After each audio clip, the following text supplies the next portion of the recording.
There's no business like none of your business.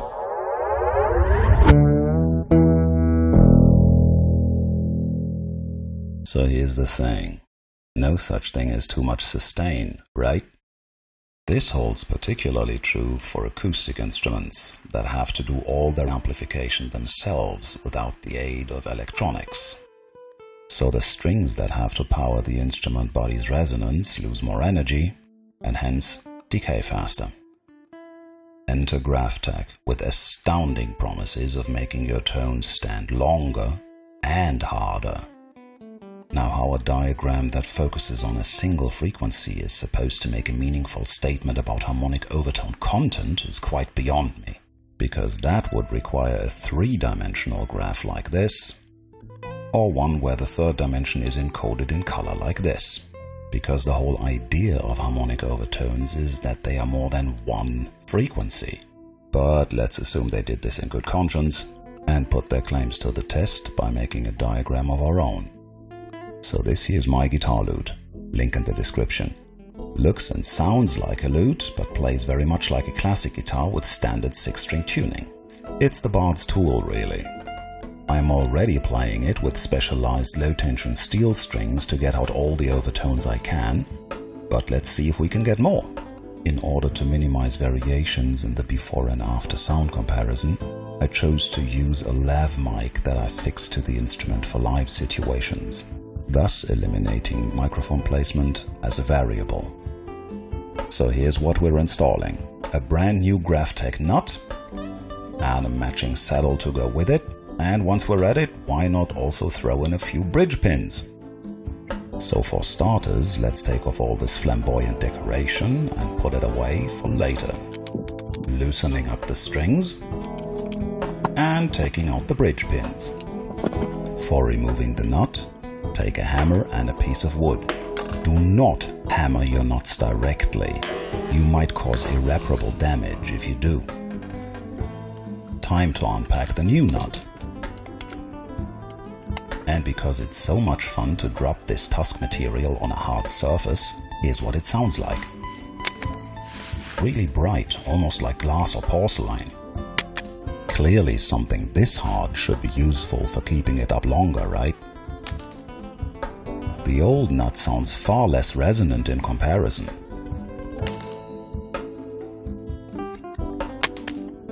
And of course you can't drop it in right out of the box.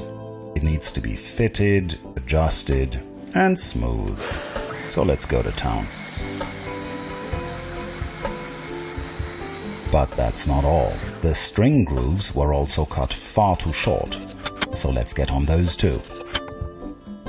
And remember, power tools are for those who like it rough and loud. If you need it more delicate, use your hands. And once we're at it, let's give those frets a little polish too.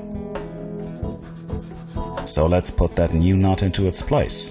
And to make sure that it doesn't budge, give it a few drops of super glue.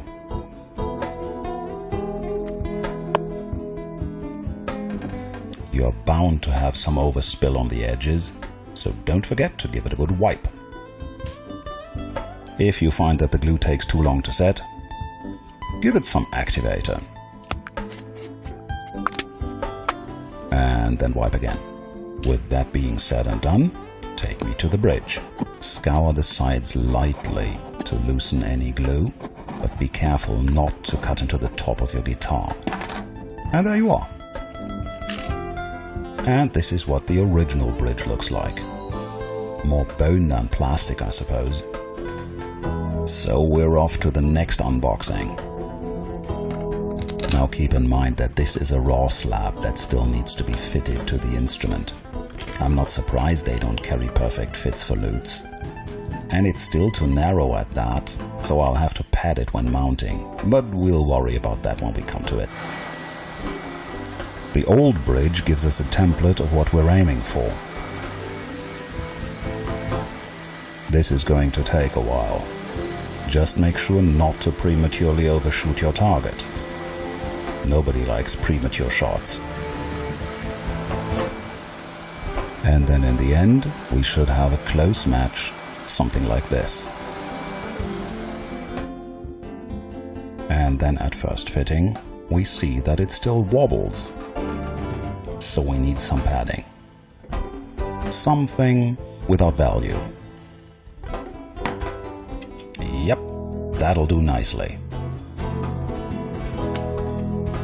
Some clear tape for fine adjustment, trimming the edge, and there we go. So let's break out the bridge pins. Unfortunately, I had fitting issues with some of these. Some of the holes were too tight for these mighty shafts, so I couldn't achieve full penetration depth on all of them. But as long as they don't fall out, it's just a cosmetic issue really. So this is our test tone, the open A string.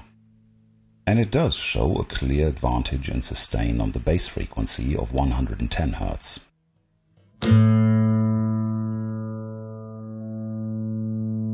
And the second attempt takes its sweet time to show a clear advantage on the bass frequency and the second octave at 440 Hz. The rest pretty much levels each other out.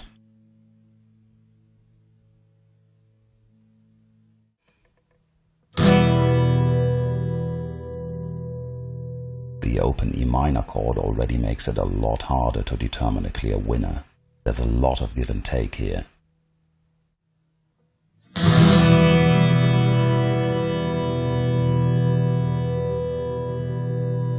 And the second attempt in slow motion does show occasional gains in individual bands, but it's also a very mixed bag. If I have to lose some to gain some, what's the point?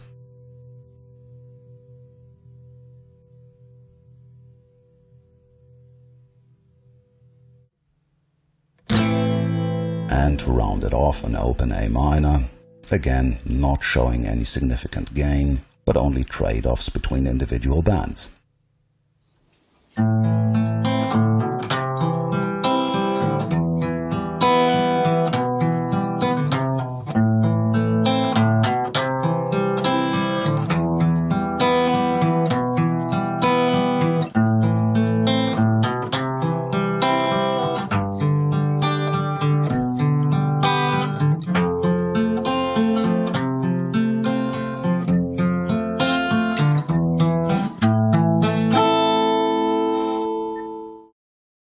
So let us summarize, and I need to be blunt about this. Graphtec TUSQ does not improve the harmonic overtones, it just changes them slightly. It doesn't even enhance overall sustain. Go back to the analysis section and check the left and right channels of the master bus. Now don't get me wrong, TUSQ is still a fantastic material for nuts on electric guitars, because it offers the low friction needed for tuning stability with trem systems. But as far as I can tell, it does not surpass bone as a material for nuts and bridges when it comes to tone and sustain. So after blowing round about $100 on this project, the only upside I can see is really just the hope that this video might be useful to others. So don't throw out your old bone just yet, it's difficult to improve on. So if you learned something or felt mildly entertained, feel free to use that like button. And as always, if you had a good one, don't forget to wipe.